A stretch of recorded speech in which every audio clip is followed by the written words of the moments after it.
जय भीम। नमो बुद्धाय साथियों। दोस्तों, बाबा साहब की जिंदगी का वो केस जो उन्हें वकालत के क्षेत्र में महान बनाता है, जिसकी वजह से बाबा साहब को महान वकील कहा जाता है। यह एक सच्ची कहानी है दोस्तों, उस महान दलित चमार की, जिन्हें आज पूरा दलित समाज अपने भगवान मानकर पूजा करता है।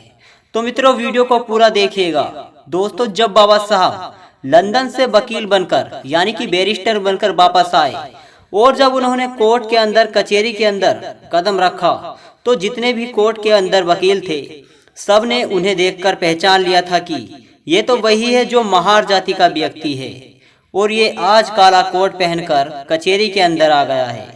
और फिर बाबा साहब अपना ठिया ढूंढने लगे। सबके पास अपने अपने ठिये होते हैं बैठने के लिए।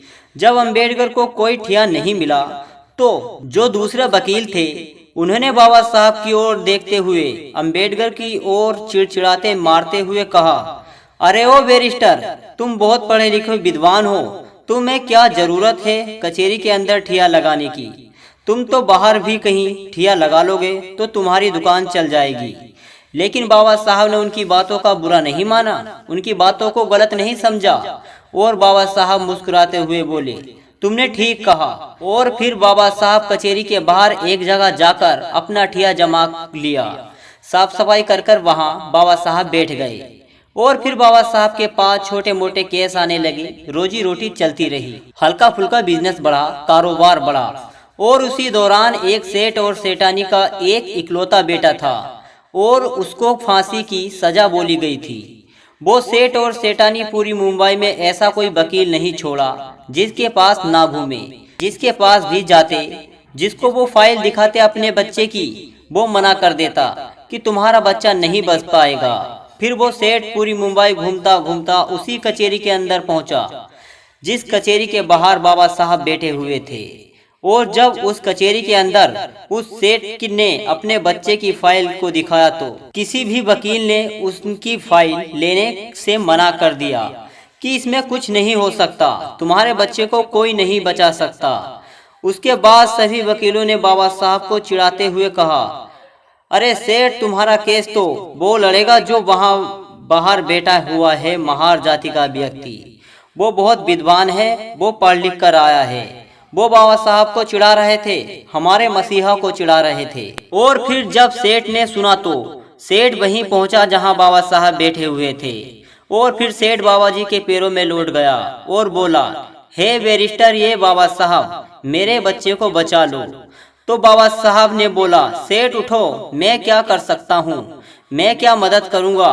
फाइल तुमने किसी और व्यक्तियों वकीलों को दिखाई होगी, उनके पास जाओ, मेरे पास क्या करने आए हो? मैं क्या मदद करूंगा? मैं तो महार दलित जाति का हूँ, नीच जाति का हूँ, मैं क्या कर सकता हूँ?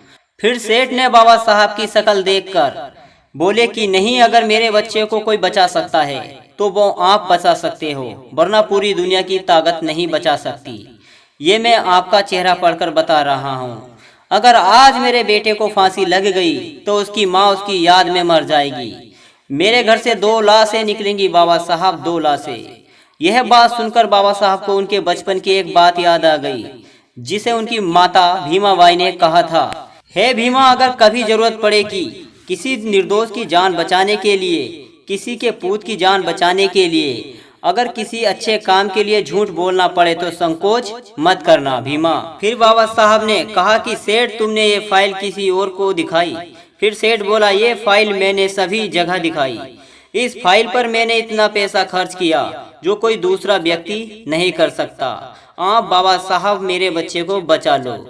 और जब बाबा साहब ने उस सेठ की पीड़ा सुनी, उसका दुख देखा और बोले कि जाओ सेठ, मैं लड़ूंगा तुम्हारे बच्चे का केस। फिर बाबा साहब ने उस केस में अपनी सारी मेहनत लगा दी और दिमाग के साथ वो केस लड़ा। फिर कुछ दिनों के बाद बाबा साहब वो केस जीत गए और उस सेठ के बच्चे को बचा लिया। यह देखकर कचहरी के सभी वकीलों का सर नीचे झुक गया। फिर बाबा साहब बोले कि लो सेठ, मैंने तुम्हारे बच्चे को बचा लिया। तो दोस्तों, तब से आज तक सभी बाबा साहब को महान वकील मानने लगे। तो दोस्तों, आपको यह जानकारी कैसी लगी, हमें कमेंट करके जरूर बताएं। जय भीम, जय भारत।